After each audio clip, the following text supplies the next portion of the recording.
Comment trouver de bonnes zones d'achat sur tes investissements? Le but de ce cours, ça va être de répondre à cette question. Peut-être qu'aujourd'hui, tu n'as pas de stratégie d'entrée, tu n'as pas les compétences techniques pour déterminer des zones intéressantes, que ça soit sur les cryptos, sur des actions, sur des matières premières ou sur d'autres actifs, et que tu es un peu perdu, tu n'as pas les compétences et les connaissances pour savoir rentrer au bon moment. L'objectif ici, ça va être de te donner des conseils avec mon expérience, avec ce que j'ai vu, ce que j'ai testé, via des outils, des indicateurs également que j'ai utilisés. Rien de miracle, des outils, des indicateurs qui fonctionnent depuis des années, qui continueront à fonctionner les prochaines années. Et le but, c'est de te faire un cours simple, clair et concis. On va direct à l'essentiel et que tu comprennes tout simplement comment trouver des bonnes zones d'achat sur tes investissements. Tu n'as pas besoin de prendre de notes, puisque comme chaque cours que je réalise, tu peux télécharger une fiche récapitulative. L'objectif de cette fiche est que tu puisses faire une relecture rapide pour te rafraîchir la mémoire et surtout que pendant cette vidéo, tu sois 100% concentré avec ce que tu vas voir et avec ce que je vais dire. Donc, écoute attentivement, ensuite télécharge la fiche récapitulative, le premier lien en description, c'est 100% gratuit, et comme chaque cours que je réalise, on a toujours une fiche comme ça vous permet tout simplement de stocker des cours de manière numérique et de pouvoir les relire très rapidement. Alors, allez, on va rentrer dans le vif du sujet, mais avant de t'expliquer le comment, j'aimerais t'expliquer le pourquoi. Au moins c'est clair et ça va te permettre d'être beaucoup plus concentré sur le comment, parce que tu vas comprendre l'importance de déterminer de bonnes zones d'achat. Donc pourquoi on détermine de bonnes zones d'achat? La première, ça va être d'éviter une perte, qu'elle soit fixe ou temporaire. D'accord? Que t'es clôturé en perte ou que tu hold ta position. Dans tous les cas, ça va t'éviter une perte. Je prends ici une personne A qui est tout simplement rentrée sur le BTC au niveau des 60 000 $, une personne B qui est rentrée vers les 30 000 $, qu'elle ait clôturé ou non sa position, elle évite une perte, elle évite un drawdown. Admettons que ces deux personnes ont clôturé lors du crash de FTX, ici, parce que c'était la goutte de trop, c'était dur à tenir. Ici, on a une perte de moins 72%, alors que là, on a une perte de moins 43%, qui est totalement, bien entendu, différent. Et même si cette personne-là ne clôture pas sa position, elle va éviter un drawdown beaucoup plus important. Un drawdown de moins 72% est différent d'un drawdown de moins 40%. Que ça soit d'un point de vue sur le capital, c'est normal, mais également d'un point de vue émotionnellement parlant, ça sera plus simple à gérer, etc., etc. Et surtout, ça nous emmène au point numéro 2, ça nous permet d'avoir un bon rendement. Et oui, quelqu'un qui a une meilleure entrée aura tout simplement un bon rendement. Admettons ici, ces deux personnes hold leur position, c'est-à-dire qu'ils n'ont pas clôturé à perte et qui ont conservé leur BTC. Et la personne ici qui a eu une entrée un peu plus professionnelle aura une performance de 130%, alors que la personne ici qui a une mauvaise entrée aura une performance de 14%. On voit que en plus d'avoir un drawdown et de subir toute la baisse, même en conservant sa position, on a une mauvaise entrée. Donc ça, c'est les deux facteurs les plus importants, c'est éviter une perte et avoir un bon rendement. Ça va te permettre également de réduire ton stress, réduire le stress de ta position.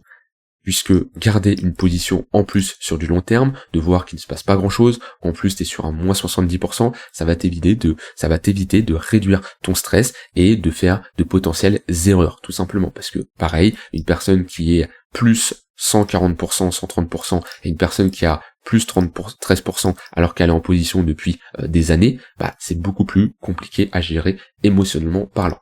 Et un point très important, ça va être de ne pas bloquer son capital. C'est un aspect qui est souvent évité, qui n'est pas souvent abordé, pourtant moi je le trouve très important lorsqu'on investit. L'erreur c'est souvent se dire ok je fais du DCA ou je rentre une fois et je hold si j'ai le point haut, mais on part pas du principe que son capital va être bloqué pendant des mois voire des années. Et avoir un capital bloqué, c'est un capital qui ne va pas travailler pour nous, qui va être en perte ou autre, alors qu'on aurait pu l'utiliser de manière beaucoup plus intelligente, d'accord?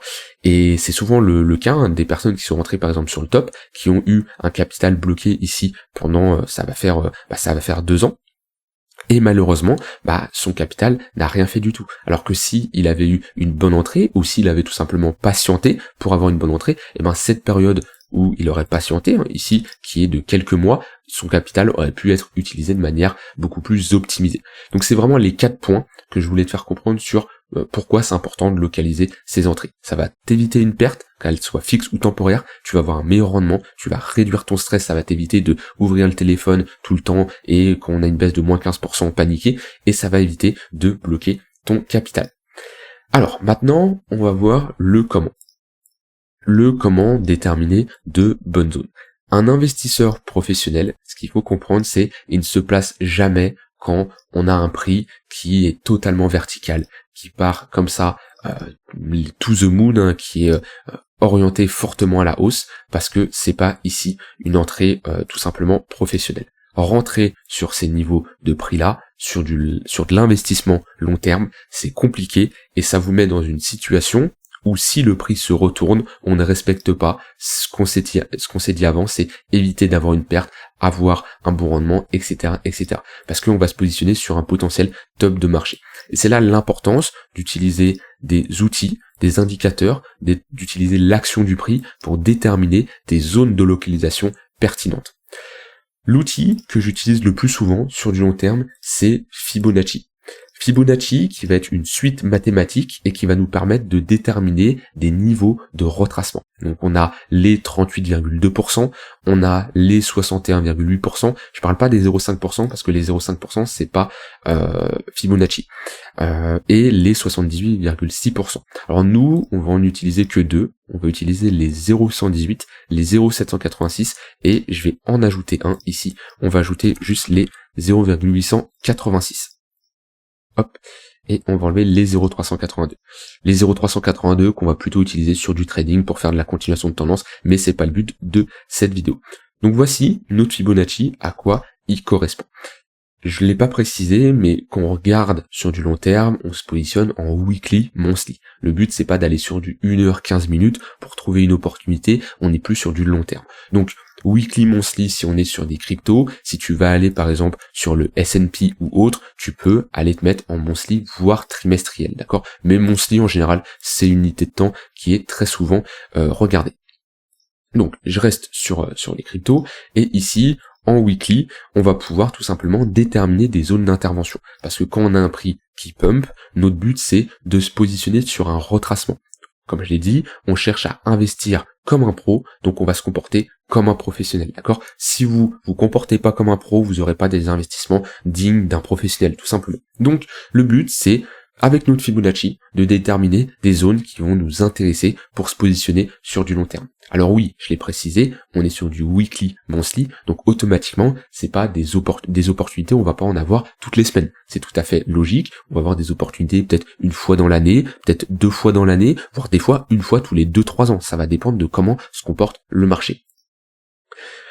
Fibonacci, comme on le place sur du long terme, on prend toujours le point le plus bas et le point le plus haut. D'accord? Sachant que ici, on va chercher uniquement des achats, on est sur du long terme, et on va pas commencer à short le marché sur du long terme. Chercher des shorts en weekly, monthly, que ce soit sur les cryptos ou sur le marché boursier, c'est se tirer une balle dans le pied, d'accord? On est sur des actifs qui sont en hausse sur du long terme depuis des années, si ce n'est des dizaines d'années, on va pas commencer à shorter le marché. Donc on va globalement chercher des retracements après que le marché a connu une accélération haussière. Ici, je peux prendre ce mouvement-là sur le BTC, en prenant ce point le plus bas et ce point le plus haut, mais si je regarde dans le passé, on a eu également d'autres accélérations. On a eu celle-ci, où je peux prendre un Fibonacci en prenant le point le plus bas et le point le plus haut. Et si je regarde les précédents mouvements, et ben pareil, en 2013, on a eu une forte accélération haussière, et souvent, ces phases d'accélération haussière sont suivies d'un retracement. Et le but à nous, c'est de se positionner dans ces retracements. On ne veut pas acheter le top et se retrouver ici avec un moins 80% sur notre capital. Parce qu'on l'a vu, pourquoi on ne veut pas éviter ce genre de scénario. Et ça nous emmène à déterminer des zones qui sont intéressantes. Les zones que je surveille quand je trace un Fibonacci, donc je le répète, je prends le point le plus bas, le point le plus haut, et je mets ces retracements. 0,118, 0,786 et 0,886, qui sont des retracements en pourcentage en fonction du mouvement qu'on a déterminé. Donc ici, on a un retracement de 0,618, donc de 61,8% de cette impulsion à la hausse. En tant qu'investisseur professionnel, notre but c'est de se placer au minimum dans notre zone de rechargement long terme, donc entre les 0,618 de Fibonacci et les 0,786. Ça, c'est la zone idéale, que ça soit sur BTC, que ça soit sur Ether, que ça soit sur le S&P, des grosses actions à forte capitalisation, c'est une zone qui est très souvent regardée par les grosses institutions. Si on prend l'historique du BTC, on a souvent eu des zones très pertinentes à l'intérieur de cette zone. Rien ne nous empêche d'aller en dessous, mais déjà se positionner à l'intérieur de ces zones nous donne clairement de bons prix d'entrée. Hop, je prends encore l'exemple ici, on est revenu parfaitement chercher nos zones de rechargement long terme, et ça nous donne de bonnes zones. Si je prends pareil, on prend 2013, hop, voilà, on a des zones tout à fait intéressantes. Et actuellement, si je regarde le BTC, si je voulais avoir une zone pertinente, ça me donnerait une zone entre les 37 000 et les 27 000 $. Comme je dis, on va pas y aller spécialement la semaine pro, dans 2 semaines, et ça se trouve, on n'ira jamais. Et si on fait un nouvel ATH, notre but c'est de replacer un Fibo en fonction de l'ATH qu'on va avoir, ce qui va nous donner une nouvelle zone de rechargement. Et si on va chercher les 100 000 $ et qu'on pose un top au niveau des 100 000 $, et ben on place à nouveau un Fibonacci pour déterminer une zone d'intervention. Et celle-ci serait à ce niveau-là. Tout simplement. Et ne cherchez pas à vous dire, oui, le prix ne reviendra jamais chercher cette zone, c'est impossible qu'on puisse y revenir. Ça, c'est une erreur de penser de cette manière-là. C'est une zone qu'on ira rechercher un jour ou un autre, mais on ne sait pas quand. Ça se trouve, on ira chercher beaucoup plus haut, et ça se trouve, notre zone de rechargement sera également beaucoup plus haute. Ça, on peut pas le savoir, bien entendu, à l'avance. Voilà, c'est des zones où le marché réagit plutôt bien. Que ça soit sur le BTC, on peut prendre également Ethereum. Il a posé parfaitement son bottom dans la zone de rechargement long terme entre les 0,118 et les 0,786. Donc on voit c'est une zone qui est très souvent surveillée. J'utilise également les 0,886 pour des altcoins qui vont avoir une plus faible capitalisation. En général, c'est des altcoins qui vont prendre beaucoup plus cher. Par contre, c'est un niveau qui est très souvent surveillé également sur les altcoins où on a de très bonnes réactions. De mémoire, Matic a eu une très bonne réaction sur les 0,886. Pareil, je prends le point le plus bas, le point le plus haut, et on a vu qu'on a eu une très bonne réaction. Atom a eu une bonne réaction sur les 0,886. Voilà, très bonne réaction. On peut voir ça sur d'autres altcoins. Hein. Ici, si je prends XRP, voilà, les 0,886, ça a été un très bon niveau de support. Si je prends AVAX, on a été plus bas. Mais déjà, le but c'est jamais de chercher le point le plus bas, le bottom parfait. Déjà, si vous vous positionnez sur les 0,886, vous avez une zone d'entrée intéressante, ce qui vous évite de prendre un moins 94% et de faire très peu de rendement. D'accord, que ici vous avez déjà une zone très intéressante qui, voilà, vous avez été chercher un plus de 100, plus 250%. Le but c'est jamais de chercher le point bas. Ne cherchez pas à avoir le point bas, le bottom près. Votre but c'est clairement de localiser une zone où vous aurez un prix d'achat moyen très intéressant sur le long terme. Rien n'empêche que sur du court moyen terme, oui, on évolue en dessous ou légèrement dessus, d'accord, c'est tout à fait normal. Donc voilà globalement comment j'utilise Fibonacci. C'est un outil simple, oui, qui est utilisé pour le trading, mais pour l'investissement, il permet également d'avoir de bonnes zones d'entrée. C'est le premier outil que je vais te présenter. Le second outil, indicateur, qu'on peut également appeler un indicateur, ça va être les moyennes mobiles, d'accord? Donc tout simplement les moyennes mobiles simples, les moyennes mobiles exponentielles qu'on va pouvoir mettre sur du long terme pour déterminer un point de repère. C'est à ça que te sert une moyenne mobile, c'est de déterminer un point de repère. Les moyennes mobiles que je te recommande d'utiliser sur du long terme, ça va être une moyenne mobile monthly de 50 périodes qui te donne également un point de repère très intéressant sur le long terme, que ça soit sur le BTC, que ça soit sur Ethereum, que ça soit également, on peut aller chercher le marché boursier, hein. Voilà, S&P, Nasdaq, on voit que c'est des niveaux où pareil, on va pas revenir le chercher toutes les semaines, bien entendu, on est sur du long terme, mais c'est un niveau, un point de repère très intéressant. Ici j'ai pris le S&P, je peux prendre le Nasdaq, voilà, c'est un niveau où si on vient dessus, c'est de très bonnes entrées sur du long terme. Ici, je prends l'or, voilà, on n'aura jamais le point parfait, des fois il y a des anomalies, mais si tu suis ce point de repère, tu pourras déterminer de bonnes zones d'intervention.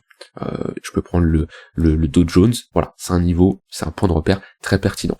Donc ça va te permettre de déterminer une zone qui va être la moyenne des 50 précédentes bougies, hein. C'est comme ça qu'est calculée une moyenne mobile. Si on utilise une moyenne mobile de 50 périodes, on va prendre les 50 précédentes bougies, on va faire une moyenne, et tu vas voir ici la moyenne mobile qui va te déterminer cette moyenne des 50 précédentes bougies. C'est un très bon point de repère sur le long terme. Tu peux également utiliser une longueur de 200 périodes en weekly. En weekly, ça te permet également d'avoir un signal un peu plus agressif, mais qui est tout à fait pertinent. On le voit ici sur BTC, pareil, comme je dis, tu n'auras jamais le point le plus bas, mais déjà, si tu as une entrée aux alentours de cette zone-là, on voit qu'on est ici, qu'on passe dessus, donc entre les 27 000 et les 22 000 $, tu as un point d'entrée très pertinent. Donc on a vu avec BTC, sur Ether c'est pareil, on voit c'est un niveau très intéressant, et pareil on peut aller voir ça avec le S&P, voilà, tu vois que c'est un niveau qui fait très souvent office de support, d'accord? On peut le voir avec l'or, voilà, pareil, tu as des signaux qui sont tout à fait intéressants. J'utilise également des tunnels Vegas.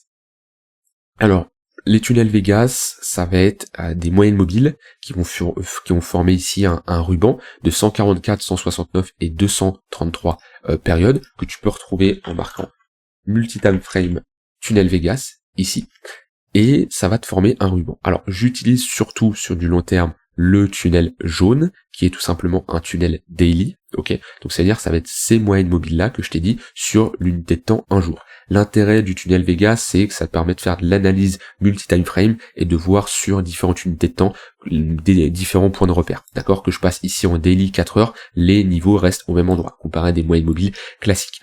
Le niveau que je surveille le plus, la moyenne mobile que je surveille le plus, ça va être le tunnel daily ici, qui va me permettre d'avoir une bonne représentation de la tendance long terme. Et je l'utilise surtout au moment où on break, de me dire ok, on a un signal intéressant où on sort d'une tendance baissière et on rentre potentiellement dans une nouvelle tendance haussière. On le voit que quand celle-ci est orientée à la hausse, c'est-à-dire qu'on a une bonne tendance haussière, c'est pas pour ça que je vais me positionner parce que comme je dis, on arrive sur un prix qui est vertical. Par contre, quand on a une tendance baissière et qu'on commence à break ce tunnel daily, on a un signal intéressant qui nous dit ok, on rentre potentiellement dans une nouvelle tendance haussière. On voit que depuis, on est au-dessus de ce tunnel daily. Et au moment où on le break, pareil, on a un signal qui est tout à fait intéressant et ça me permet d'avoir une zone pertinente. Ça évite de me positionner ici, ici, ici et de me positionner sur ce niveau de prix-là. Et pareil, ça évite de ne pas immobiliser du capital trop rapidement. Ça marche sur BTC, ça marche également sur Ether. On voit qu'au moment où on a break, on a fait un magnifique pullback dedans. Ça marche également sur des altcoins. Voilà, quelqu'un sur ADA qui s'est positionné trop rapidement, on voit qu'il a bloqué son capital pendant une longue période. Alors quelqu'un qui utilise comme ça ce niveau, ce point de repère, au moment où on le casse, on a une bonne zone d'entrée. Et même si on se positionne de manière assez agressive à la cassure ici, eh ben on a quand même une zone d'entrée qui est beaucoup plus pertinente que si on est rentré n'importe où avant. Ici j'ai pris ADA, je peux prendre Solana. Voilà, Solana c'est pareil. Tant qu'on évolue en dessous, il n'y a pas grand chose à faire. Au moment où on commence à passer au-dessus, il peut y avoir ici un signal intéressant. Et ça vous permet d'avoir un point de repère pertinent. Je peux prendre AVAX. Voilà, AVAX c'est la même. On l'a cassé à ce niveau-là, sur cette bougie impulsive. Ça vous évite de faire du DCA toute la baisse et avoir une zone d'entrée beaucoup plus pertinente. Voilà, je peux prendre AVAX, je peux prendre Polkadot. Polkadot c'est pareil. Et ça donne des entrées beaucoup plus intéressantes.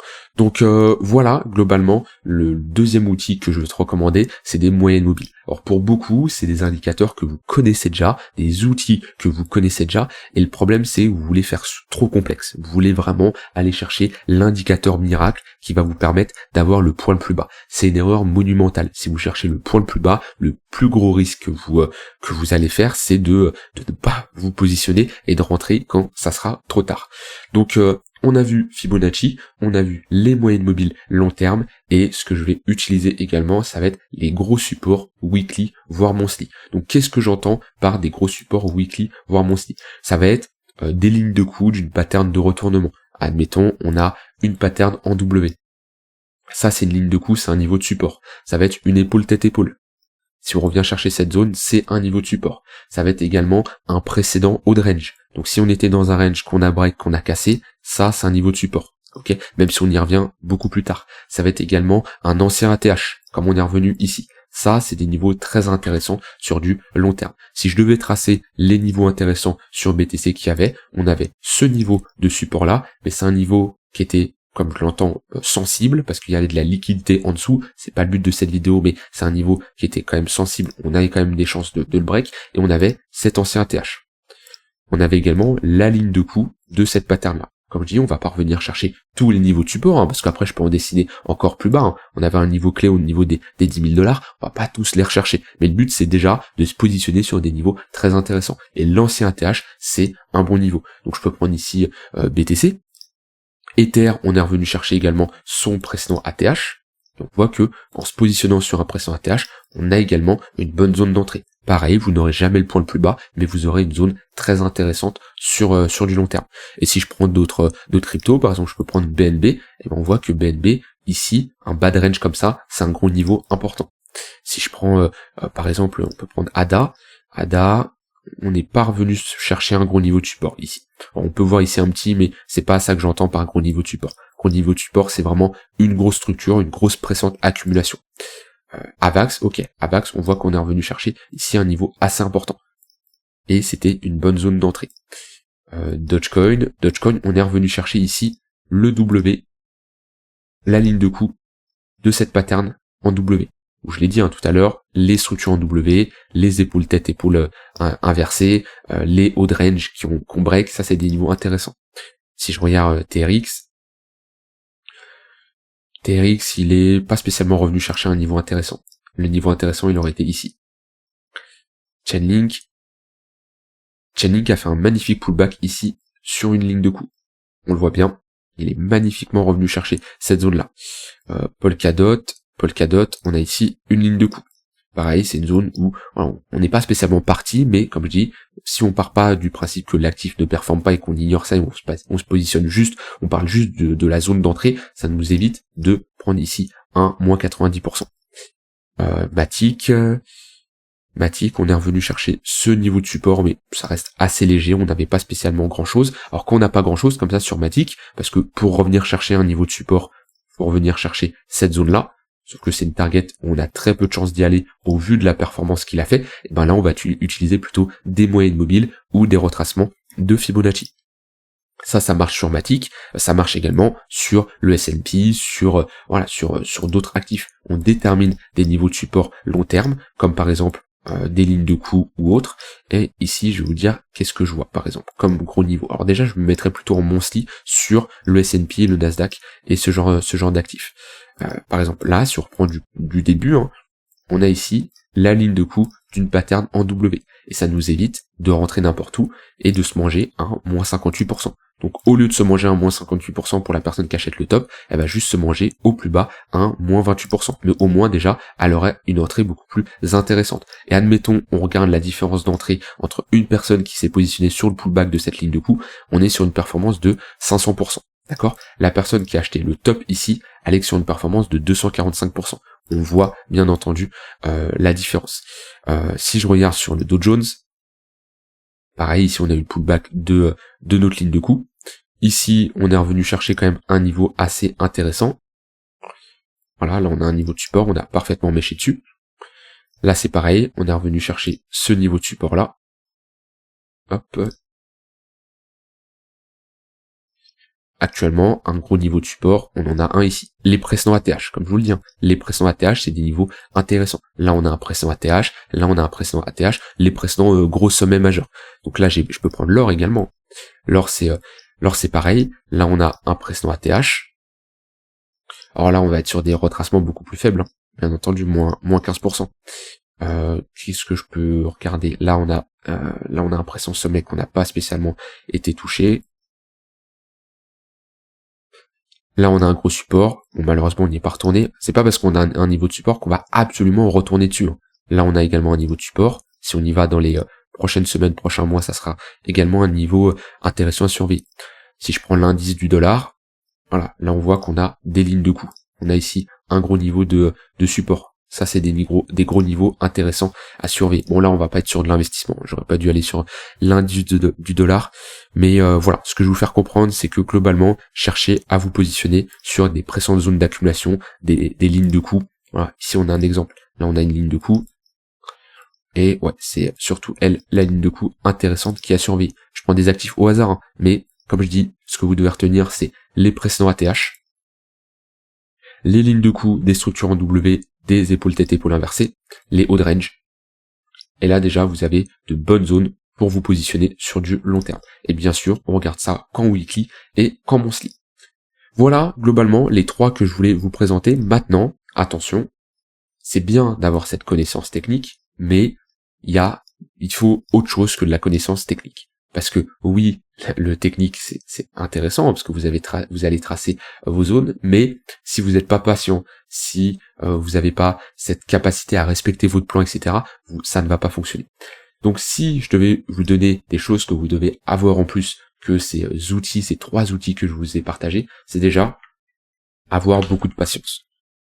Pourquoi? Parce qu'on l'a vu, des opportunités, on n'en a pas tout le temps, d'accord? Ça se trouve, on va avoir des opportunités une fois par an, une fois tous les 2, 3, 4 ans, d'accord? Donc c'est là où il faut avoir beaucoup de patience, faut savoir mettre son cash de côté et être prêt à l'utiliser, à rentrer en position lorsqu'on a d'autres opportunités. Donc ça, c'est avoir beaucoup de patience, c'est un point très important. Ça va être également savoir acheter quand tout le monde vend. Et là, c'est un point important. Parce que si tu cherches à te positionner sur des pullbacks, sur des lignes de coût, sur des gros niveaux de support, ici quand on est revenu chercher la TH, c'est dur de se positionner parce que tout le monde panique, tout le monde dit oui BTC ça valait beaucoup plus bas, oui BTC ça valait à 13 000 $, à 12 000 $. Bon, après si on prend d'autres éléments comme la psychologie de marché, c'est pour ça que je vous avais parlé ici qu'on était sur un bottom à ce moment-là. Le 10 janvier j'avais fait une vidéo pour vous dire on est clairement sur un bottom, mais ça c'est d'autres métriques, d'autres données qu'on va pas parler ici parce que ça serait une vidéo beaucoup plus complexe, mais déjà si vous vous concentrez sur ces éléments techniques, clairement ça sera vous aurez déjà un bon bag, un bon starter on va dire pour déterminer de bonnes zones. Donc savoir acheter quand tout le monde vend, c'est pas facile parce que quand vous êtes seul contre tout le monde, que tout le monde vous dit ça va aller plus bas, voilà, c'est compliqué, d'accord? Pour l'avoir expérimenté sur les cryptos, quand vous êtes acheteur et tout le monde vous dit ça va aller plus bas, c'est dur mentalement. Il faut avoir la capacité de ignorer le bruit, respecter son plan et rentrer en position. Ça va être également très important ça, avoir de fortes convictions dans le marché, dans le secteur que vous allez investir. Pourquoi? Parce que si tu n'as pas de conviction, alors tu n'auras jamais la patience, d'accord? Que ça soit pour une position qui est en cours, pour patienter pour prendre une position, tu n'auras jamais la patience. Et si tu n'as pas de conviction, tu n'oseras pas également acheter quand ça sera le bon moment, parce que tu vas avoir peur et tu n'auras pas de conviction dans ce que tu achètes. Ici, on est sur du weekly, monthly, donc ce que tu achètes, il doit y avoir quand même une analyse fondamentale qui est derrière. N'achète pas du S&P si tu ne crois pas au marché, si tu ne crois pas à l'économie mondiale, surtout États-Unis, mais globalement l'économie mondiale pour le S&P, dans les prochaines années, les 10 prochaines années. N'achète pas du BTC si on a un retracement, si tu ne crois pas aux crypto. C'est normal, parce que si tu n'as pas cette conviction, tu n'auras pas de patience et tu ne seras pas acheté quand tout le monde vend. Ça, c'est important. Un point également important, ça va être d'accepter de rater des opportunités. Tu ne pourras pas tout saisir, tu ne pourras pas rentrer partout parce que tu n'auras pas la capacité de regarder tous les actifs qui existent, tu n'auras pas le capital pour être positionné partout, donc c'est normal de rater des opportunités. Par contre, attention à ne pas FOMO, attention à ne pas respecter ton plan, c'est-à-dire tu détermines un niveau de support et vu que tu t'es rendu compte que tu n'as pas pu rentrer en position à ce niveau-là, tu rentres beaucoup plus haut. Non, si le prix est parti, tant pis. T'avais déterminé ta zone, on y a été, t'es pas rentré en position, et ben t'attendras la prochaine zone. Également, le signal miracle n'existe pas. Ton but, c'est pas de chercher le signal quand tout est réuni. Ça veut dire que on se retrouve sur un niveau de support. L'économie va super bien. Il n'y a pas de guerre. Les taux d'intérêt sont au niveau parfait. Il n'y a pas d'inflation. Tout va bien. Le monde est parfait. Si t'attends ce signal miracle que tout va bien dans le meilleur des mondes, tu ne l'auras jamais. Acheter, c'est dur. quand on a un marché qui en baisse, quand on est sur un gros crash, ok, acheter, c'est dur. Et si tu attends le signal miracle, tu ne l'auras jamais. Dis-toi que les meilleures opportunités se réalisent dans les périodes de crise. C'est comme ça, d'accord? Donc, tu n'auras jamais le signal parfait, le signal miracle. Non, ça, tu pourras l'attendre et tu ne l'auras clairement jamais. Donc ça, c'est vraiment les connaissances, ce que tu dois vraiment savoir en plus de les 3 outils que je t'ai recommandés. Et on va finir avec mes conseils pour éviter de faire des erreurs, d'accord? Ça va être des conseils bonus qui vont s'assembler avec ce que j'ai dit juste avant. Le point le plus important, c'est garder une vision long terme. Rappelle-toi pourquoi tu fais ça, pourquoi t'es là. Va te dire pourquoi, hein. Ça c'est à toi de voir. Peut-être t'es là pour la technologie qu'il y a derrière, pour l'argent. Il n'y a pas de mauvaise raison, d'accord? Il y en a qui vont dire ah oui t'es là pour l'argent et alors on sait que la plupart des gens qui sont arrivés dans le monde des cryptos sont venus là pour des profits. Après ils ont développé une passion, un amour pour la tech, pour le projet en question, mais globalement on est là tous pour une raison. Garde cette raison en tête, parce que quand le marché ira mal, quand ça sera dur, et ben c'est là qu'il faudra te rappeler pourquoi t'es là, pourquoi tu fais ça. Également, un point important, je l'ai déjà dit au début, observe les charts en weekly, monthly. Ne commence pas à vouloir trader en 15 minutes, en 1 heure ou je ne sais pas sur quelles unités de temps, mais garde un horizon de temps minimum weekly. Ça sert à rien d'aller sur les unités de temps inférieures. Si tu veux regarder le mensuel, trimestriel, pourquoi pas, mais minimum le weekly. Ensuite, ne fais pas de trading avec ton capital d'investissement. Ça, c'est vraiment important. J'en vois beaucoup qui n'ont pas la patience et qui commencent à vouloir aller trader avec leur capital d'investissement. Tu veux trader, pas de souci. Fais-toi un capital de trading sur le côté, mais ne commence pas à trader avec ton capital d'investissement. Ça va tout casser. Ça se trouve, tu vas cramer ton capital, tu n'auras plus d'outils de travail. Non, détermine un montant que tu veux utiliser pour trader. Là-dessus, il n'y a pas de souci, mais commence pas à utiliser ton capital d'investissement. Un point très important, fais plus confiance à toi-même qu'aux autres. Investir sur les convictions d'une personne, ça ne marche pas. Si tu investis sur une crypto, sur une zone que quelqu'un a déterminée, et que ça ne fonctionne pas, que le marché se retourne, qu'il est compliqué, tu ne vas pas avoir la patience et tu ne vas pas pouvoir bien gérer cette position. Donc fais confiance à toi-même et beaucoup plus qu'aux autres. Je sais, c'est difficile, moi aussi je suis passé par là, moi aussi quand j'ai commencé à investir, je voulais observer ce que les autres faisaient et je le comprends totalement parce que j'avais pas les connaissances. Le problème c'est quand je prenais une position parce que telle personne l'a dit, c'était beaucoup plus dur à la tenir et à la gérer parce que c'était pas à moi, c'était pas ma position, d'accord? Il y aura des phases où il va falloir patienter. Et quand le marché ne fera rien, comme je dis, le but c'est pas de rentrer alors que tes conditions ne sont pas respectées, qu'on n'a pas été chercher les zones qu'on a déterminées. Donc pendant ce moment-là, la meilleure chose que tu peux faire, c'est de t'informer. Informe-toi, forme-toi, renseigne-toi sur, que ça soit d'un point de vue technique, que ça soit sur le projet, sur autre chose, mais ça sert à rien de rester focalisé sur ta charte en weekly. Utilise des alertes par exemple sur TradingView, ici je peux mettre une alerte et ça m'évite de regarder la charte tous les jours. Tu utilises des alertes, ça sera beaucoup plus intéressant et tu pourras faire autre chose à la place. Et un point très important que je n'ai pas encore parlé, mais prépare, s'il te plaît, prépare tes zones à l'avance. Les zones que tu vas tracer, tu dois les préparer à l'avance. C'est pas au moment où le prix va chercher cette zone que tu dis, ah bah tiens, là il y a une zone. Non, ces zones-là, tu fais le travail en avance, comme ça, lorsqu'on y vient, ton travail est fait. Tu ne seras pas impacté par les émotions, parce que si tu n'as pas fait ce travail-là, tu peux te dire, oui, mais du coup, est-ce que c'est vraiment une zone?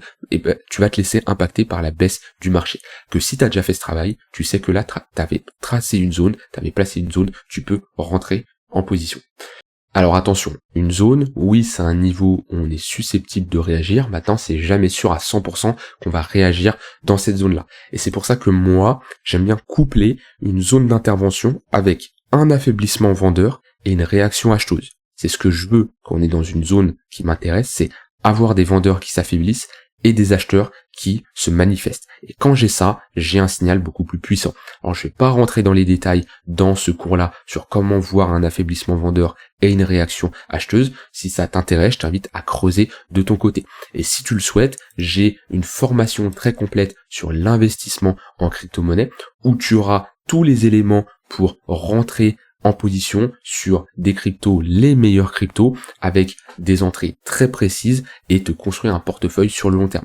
On est ici sur une formation de plus de 25 heures avec 10 modules où tu auras toutes les connaissances et les compétences pour créer le meilleur portefeuille crypto. On voit l'analyse fondamentale pour que tu puisses investir sur les meilleurs projets, la tokenomics pour que tu puisses éviter tous les pièges qu'on peut avoir sur des projets qui ont une mauvaise tokenomics tout simplement, l'analyse technique pour que tu puisses investir sur les meilleures zones en comprenant comment déceler un bottom de marché, voir un essoufflement, etc., etc. Je te montre comment construire ton portefeuille sur mesure pour que tu aies un portefeuille adapté en fonction de ton profil et d'autres cours qui vont bien sûr compléter l'ensemble de cette formation. Si ça t'intéresse, je te mets le lien en description. Voilà, c'est vraiment une formation complète. J'ai énormément de retours. Je continue à ajouter des modules, mettre à jour des cours. Le but, c'est que ça soit un accompagnement sur le long terme pour que tu sois autonome et que tu prennes les meilleures décisions. J'ai fini pour ce cours-là. Si tu veux aller plus loin, je t'invite à télécharger la fiche récapitulative pour tout simplement ne pas avoir besoin de prendre de notes sur le cours qu'on a eu ici et surtout d'avoir des notes pour te rafraîchir la mémoire dans les prochaines semaines, prochains mois. Je te souhaite une très bonne fin de journée. On se retrouve demain pour une prochaine vidéo.